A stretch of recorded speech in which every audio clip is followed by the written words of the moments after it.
스가랴 5장 1절부터 11절입니다.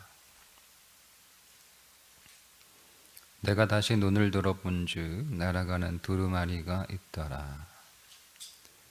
그가 내게 묻되 네가 무엇을 보느냐 하기로 내가 대답하되 날아가는 두루마리를 보나이다. 그 길이가 20규빗이요 너비가 10규빗이니이다. 그가 내게 이르되 이는 온 땅 위에 내리는 저주라.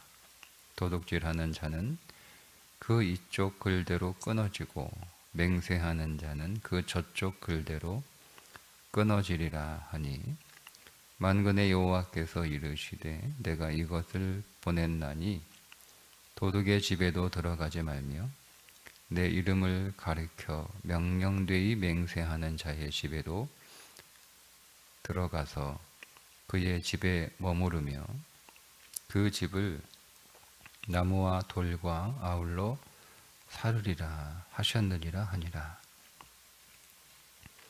내게 말하던 천사가 나와서 내게 이르되 너는 눈을 들어 나오는 이것이 무엇인가 보라 하기로 내가 묻되 이것이 무엇이니까 하니 그가 이르되 나오는 이것이 에바이니라 하시고 또 이르되 온 땅에서 그들의 모양이 이러하니라.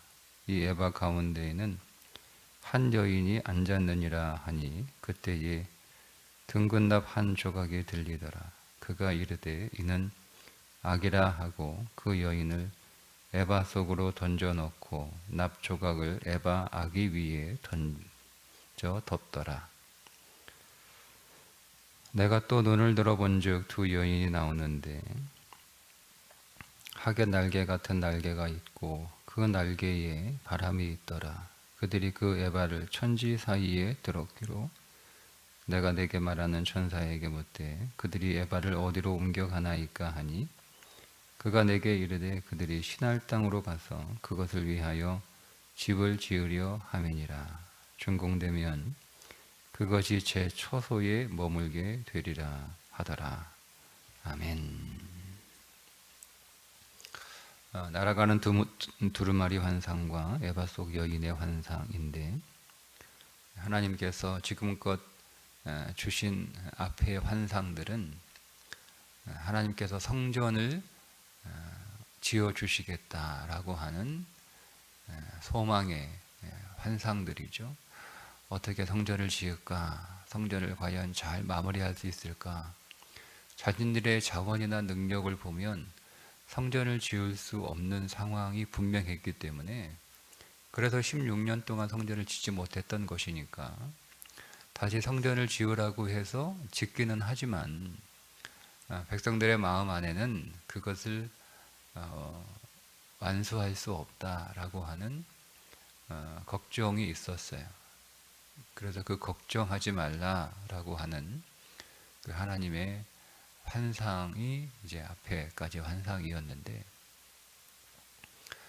그런 환상들을 통해서 이스라엘 백성들이 하나님께서 성전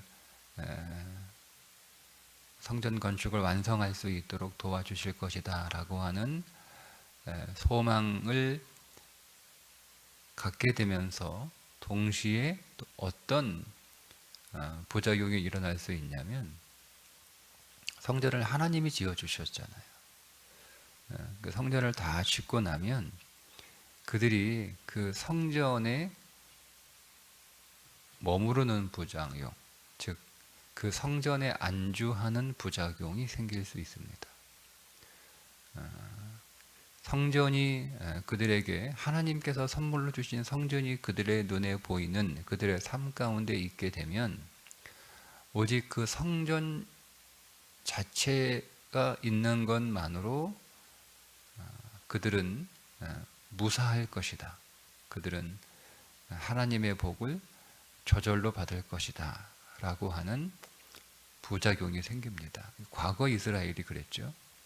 그들은 범죄의 삶을 살면서도 성전이 그들 가운데 있기 때문에 무사할 것이다 라고 하는 잘못된 믿음을 가지고 있었어요. 하나님이 항상 우리와 함께 있다. 그러니까 성전이 그들 가운데 있는 것만으로도 하나님이 우리와 함께 있다라고 하는 잘못된 생각을 가지고 있었던 거죠. 그래서 먼저 하나님이 성전을 떠나셨고, 그리고 그럼에도 불구하고 그들이 여전히 하나님과 동행하는 삶을 살기보다는 성전이라고 하는 건물과 동행하는 삶을 살고 있었기 때문에 내가 너희들을 떠났다라고 하는 표시로 성전이 무너진 거예요. 근데 그 일은 모든 인간들에게 공통적으로 나타나는 부작용들입니다. 이제 다시 성전이 지어지게 되면 그들 눈에 성전이 보이잖아요. 그리고 그들의 삶 한가운데 성전이 있잖아요. 그 건물 자체만으로 똑같이 하나님이 우리와 함께 하실 것이다. 우리는 안전할 것이다.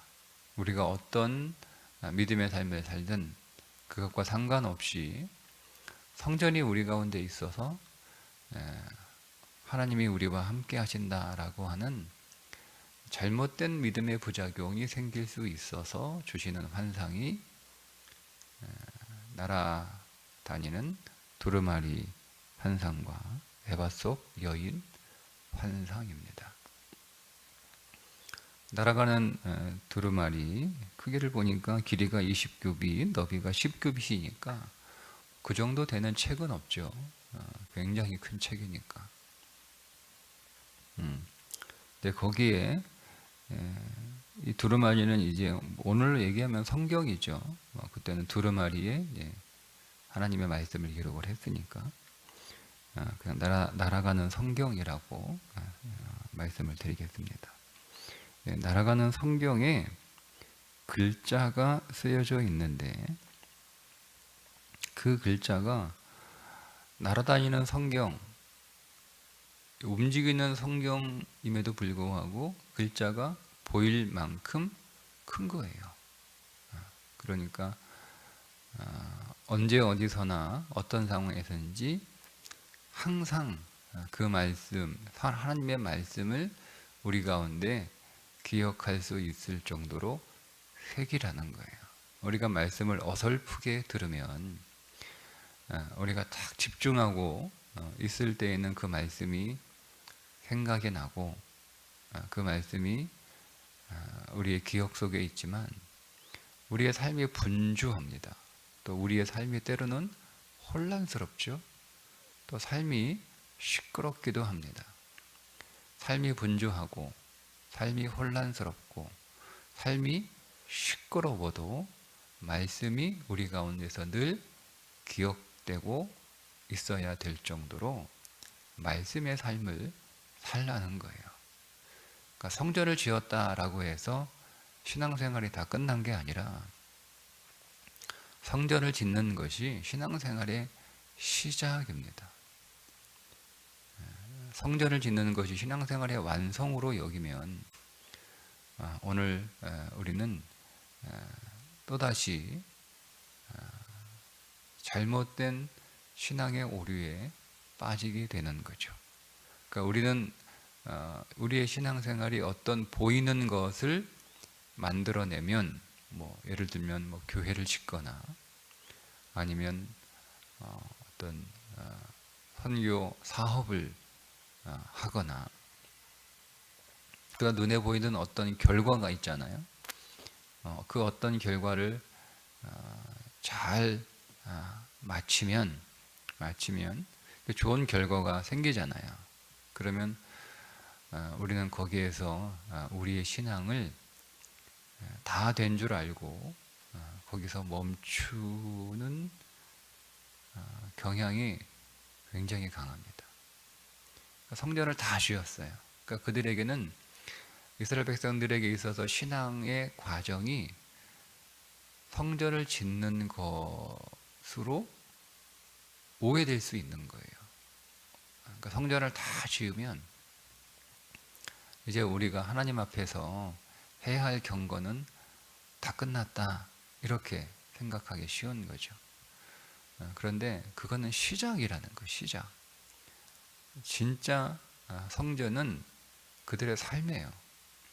눈에 보이는 건물로서의 성전은 그들이 지어야 될 삶의 성전의 시작이지, 그것이 완성이 될 수 없어요.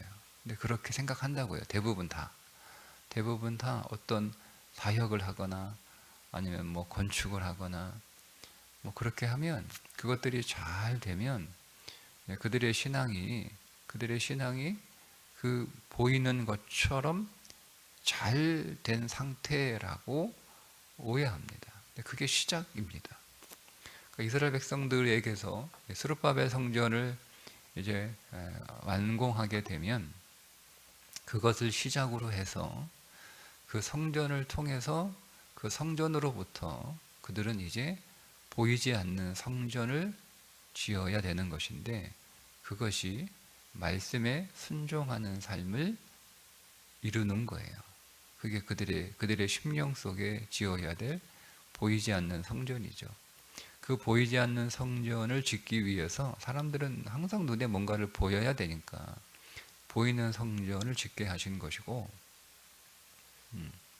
그 보이는 성전이 끝이 아니라 보이지 않는 삶의 성전을 계속 지어 나가는 삶을 살게 하시는 것이 하나님이 성전 건축을 도와주시고 그 성전 건축을 완성할 수 있도록 함께 하셨던 이유입니다.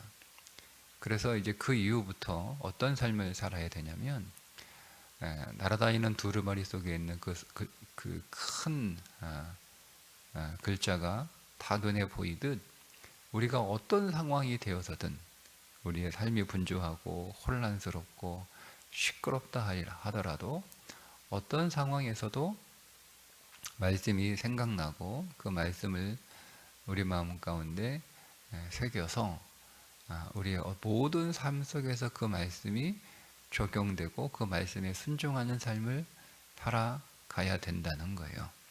그렇게 하지 않으면 어떻게 된다는 거죠? 하나님께서 심판하신다는 겁니다. 저주라. 도둑질하는 자는 이쪽 글대로 끊어지고 맹세하는 자는 저쪽 글대로 끊어지리라. 하나님께서 심판하시는 거예요. 성전을 다 지었어도 삶의 성전, 마음의 성전이 지어지지 않으면 하나님께서 저주하신다. 이렇게 말씀하시는 겁니다. 두 번째, 에바 속 여인의 환상과도 같은 맥락인데, 에바 속에 에바가 보여요. 그 에바 가운데 한 여인이 앉아 있어요. 그래서 그 여인을 그 에바 속으로 집어넣고 납조각으로 에바 아귀를 단단히 열리지 않도록 덮어버리는 거예요. 그리고 그 에바 속에, 그러니까 한 여인이 들어있는 그 에바를 두 여인, 화개 날개 같은 날개가 있는 두 여인이 신할 땅으로 옮겨 버립니다. 신할 땅은 바벨론 땅입니다. 그들이 바벨론 포로에서 이제 약속의 땅으로 돌아왔어요. 그 돌아와서 두 가지 의미인데, 하나는 죄는 두고 오라는 거예요. 죄는 가나안 약속의 땅에 들어오기 전에 그 약속의 땅에서는 더 이상 범죄하지 말라는 말씀입니다. 그래서 죄를 지었던 여인이잖아요. 여인. 죄를 지은 그리스도의 신부예요.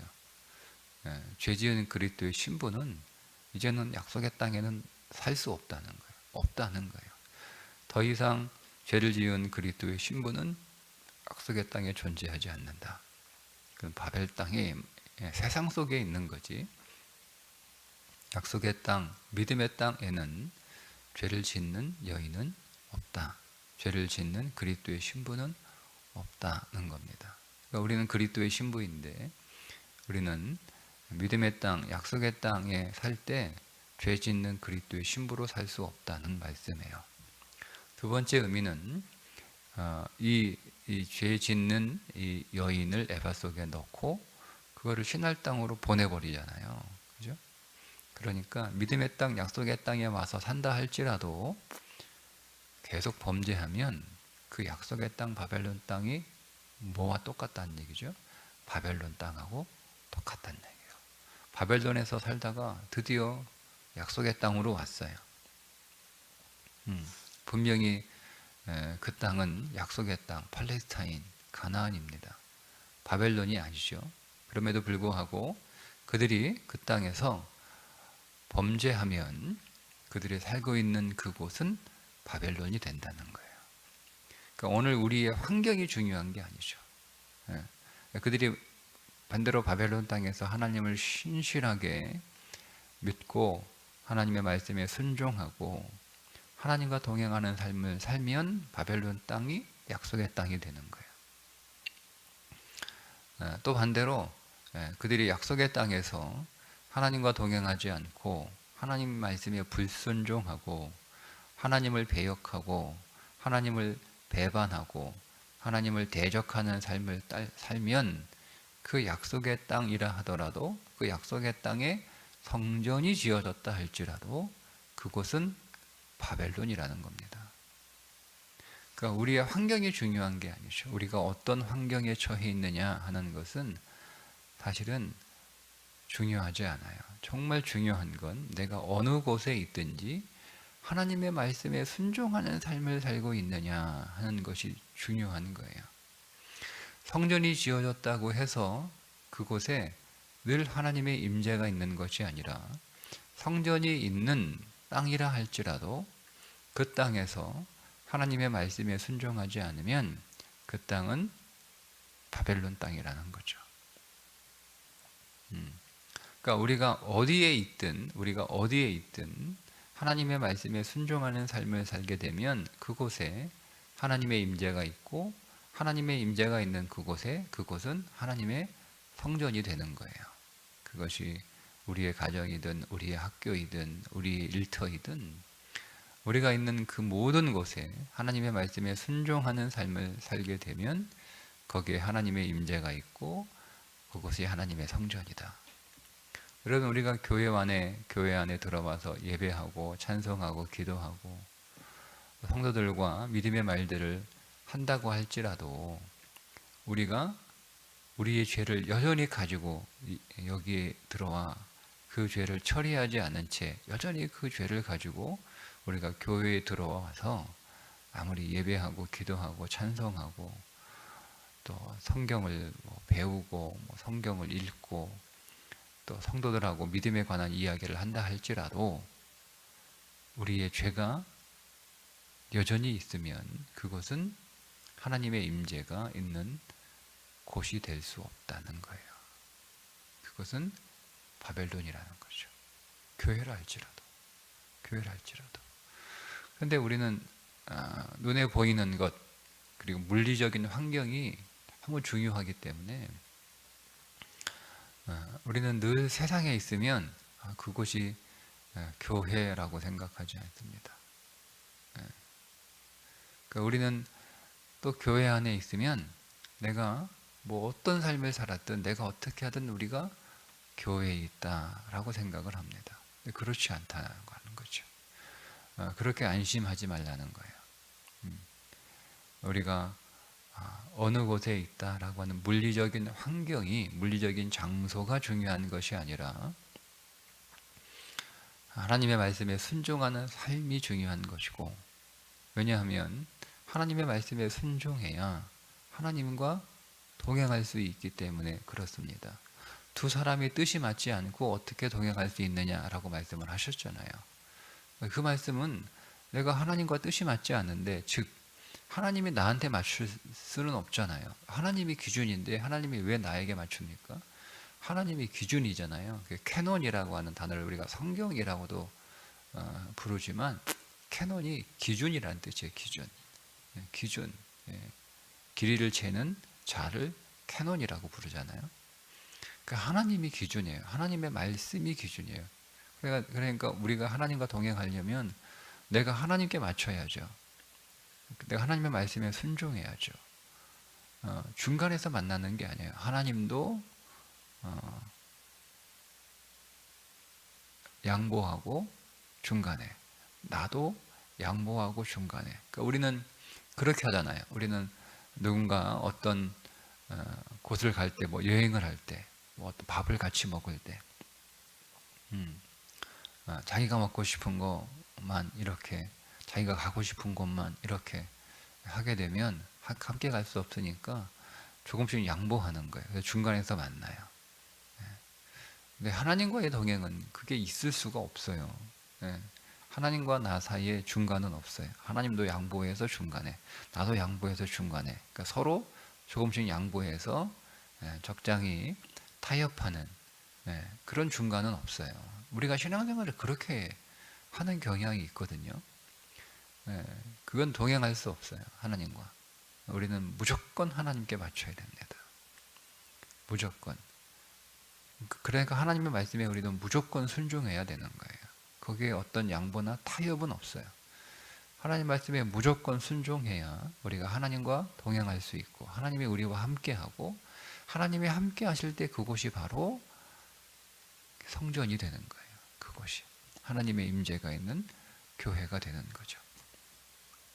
그렇지 않으면, 하나님의 말씀에 순종하지 않으면, 우리가 설사 교회에 있다 할지라도 그것은 하나님이 계시지 않는다라는 거죠. 그것은 전히 바벨론인 거예요. 우리가 오늘 하나님 앞에 예배합니다, 여러분. 우리가 하나님 앞에 아무리 마음과 정성을 다해서 예배한다 할지라도 우리보다 더 많은 정성을 들여서 자신들이 믿는 신에게 제사를 지내는 이방 종교들은 많습니다.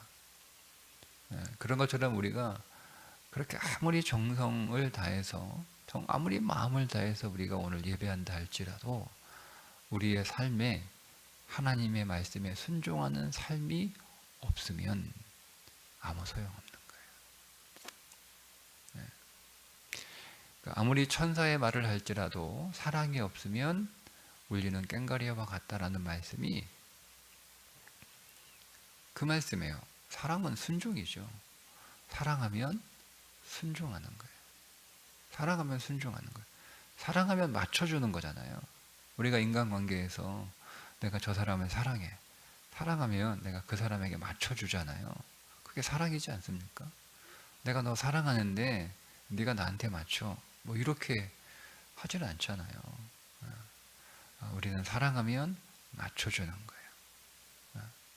그런 것처럼 하나님을 사랑한다면 하나님의 말씀에 순종해야 되는 거예요. 순종해야 돼요. 순종하지 않으면 그건 사랑하지 않는 것이죠. 사랑하지 않으면서 천사의 말을 하면 울리는 꽹과리인 것처럼 우리가 하나님의 말씀에 순종하지 않으면서 우리가 아무리 경건하고 정성과 마음을 다하는 그런 예배를 드렸다 할지라도 아무 소용이 없다. 오늘 우리가 하나님 앞에 와서 예배할 때 우리는 그래서 항상 한 가지를 점검해야 되는 거예요. 내가 한 주간 하나님의 말씀에 순종하는 삶을 살았는가, 나는 어떠한 삶을 살았는가를 살펴야 되는 거죠. 그리고 그 삶을 가지고 주 앞에 나오는 거예요. 삶을 가지고 주 앞에 나오는 거예요. 우리가 한 주간 살았던 삶을 가지고 하나님 앞에 나오는 것이 예배자가 가지고 나오는 예물입니다. 우리가 돈을 가지고 나오는 게 예물이 아니에요.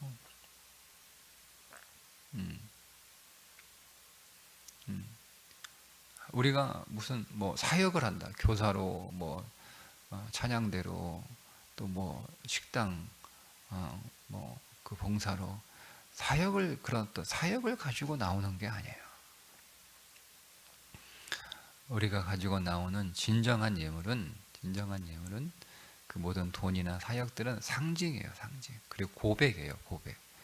우리가 정말 가지고 나와야 되는 예물은 우리가 살았던 한 주간의 삶입니다. 그 삶을 가지고 주 앞에 나오는 거죠. 그리고 그 삶을 하나님 앞에 삶을 살 수 있도록, 믿음의 삶을 살 수 있도록 하나님이 내게 은혜와 복을 주셨다라고 하는 고백으로 돈도 가지고 나오고 사역도 가지고 나오는 거예요. 그러니까 우리는 제일 먼저 내가 하나님 앞에 가지고 나올 만한 삶을 살았는가를 점검해야 되는 것이고, 그리고 내가 항상 우리는 하나님 앞에 자신 있게 내놓을 만한 삶을 살기가 어렵죠. 그러니까 우리는 늘 연약하고 늘 부족한 삶을 가지고 나와요. 거기서 우리는 그럼에도 불구하고 하나님께서 우리와 함께 하셨다라고 하는 믿음의 고백, 하나님이 우리와 함께 하심에도 불구하고 내가 거기에 순종하지 못했다라고 하는 회개, 그리고 또 한 가지, 하나님 내가 다음 주에 나올 때는 더 나은 삶을 가지고 나오겠습니다. 더 나은 순종을 가지고 나오겠습니다. 라고 하나님 앞에 결단하고 돌아가는 것이 예배입니다. 그때 예배를 잘 드렸다라고 하는 것이지, 내가 오늘 하나님 앞에 정말 마음과 정성을 다해서 예배를 열심히 드렸다. 그러면 그건 종교예요, 종교. 우리는 생명이에요. 오늘 저와 여러분이 한 주간 살았던 나의 삶을 주 앞에 다 가지고 나오는 거예요. 잘 살았던 것도 가지고 나오고 못 살은 것도 가지고 나오는 거예요. 그러니까 다 가지고 나오는 거예요. 잘 살았던 것에 대해서는 하나님께 감사하고, 왜? 하나님이 그렇게 잘 살게 하셨으니까.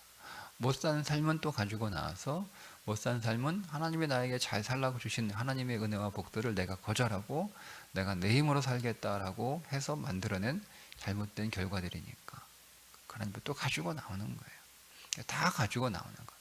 나의 한 주간의 삶을 다 가지고 나와서 하나님께 감사와 찬송과 회개와 또 다시 한번 고백과 결단을 하고 돌아가는 예배, 그 예배가 오늘 우리 가운데 있을 때 우리의 삶이 성전이 되는 거예요. 우리의 삶 속에 하나님이 항상 임재하시는 거죠.